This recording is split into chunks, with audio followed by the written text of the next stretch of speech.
எந்த வேலையும் பார்க்காம அதுக்குள்ள கிளம்பிட்டா சின்ன பொண்ணே. ஏக்கா இந்த பர்ஸை மட்டும் பிடிங்க, 2 நிமிஷத்துல நான் திரும்பி வந்துடுறேன், இல்லைன்னா அந்த கிளவி ஆடிரும். எந்த மருமகளுக்கு இப்படி ஒரு நிலைமை வரக்கூடாது உஷா. என்னக்கா இப்பதான் சின்ன பொண்ணுக்கு சப்போர்ட் பண்ணி பேசுறீங்க, அதுக்குள்ள சிரிக்கிறீங்க. இரு உஷா, சின்ன பொண்ணு வரலாம் இல்லையான்னு பாரு. இல்லக்கா சின்ன பொண்ணு காணோம். என்னக்கா பண்றீங்க? சின்ன பொண்ணு பர்ஸ்ல இருந்து ரூபா எடுக்கிறீங்க, இது நம்ம நட்புக்கு பண்ற துரோகம் இல்லையா? இதை நீ அப்படி நினைக்கிற உஷா. நம்ம தோழி தான் சின்ன பொண்ணு, அவ பர்ஸ்ல இருந்து எடுக்க நமக்கு உரிமை இல்லையா என்ன? ஏதோ அவசரம் தேவை, அதனால அவ பர்ஸ்ல இருந்து எடுக்கிறோம். நாளைக்கு எனக்கு பணம் வந்தோடனே இதே மாதிரி அவளுக்கு தெரியாம வச்சிருவேன், அவ்வளவுதான்.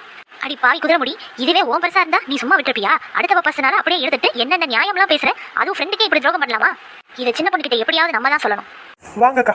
என்னக்கா என் பர்ஸ்ல வச்ச பணத்தை காணோம்? அங்கதான் இருக்கும் சின்ன பொண்ணு, நல்லா தேடி பாரு. இல்லையாக்கா இதுதான் வச்சு காணோமே. ஜி பூம்பா, என்ன உஷா சின்ன பொண்ணு பணத்தை காணோம் தேடிட்டு இருக்கா, இப்ப போய் என்ன நம்ம சொல்ற? நான் மேஜிக் பண்றேன்க்கா. சின்ன பொண்ணு பர்ஸ்ல இந்த ரூபா இப்ப எங்க போச்சுன்னு சொல்லுங்க பாப்போம். கொல்லி கவுத்தி விட்டுவாளோ? சின்ன பொண்ணு பர்ஸ்ல இந்த ரூபா இப்ப உங்க பர்ஸுக்கு மாறிடுச்சு. நம்மள என்ன செக் பண்ணி பாருங்க, அதுல சின்ன பொண்ணோட பணம் அப்படியே இருக்கும். ஏ உஷா, அட ஆமா சின்ன பொண்ணு பணம் இருக்கு பாத்தியா? அப்பாடா பணம் கிடைச்சிருச்சு இப்படியோ.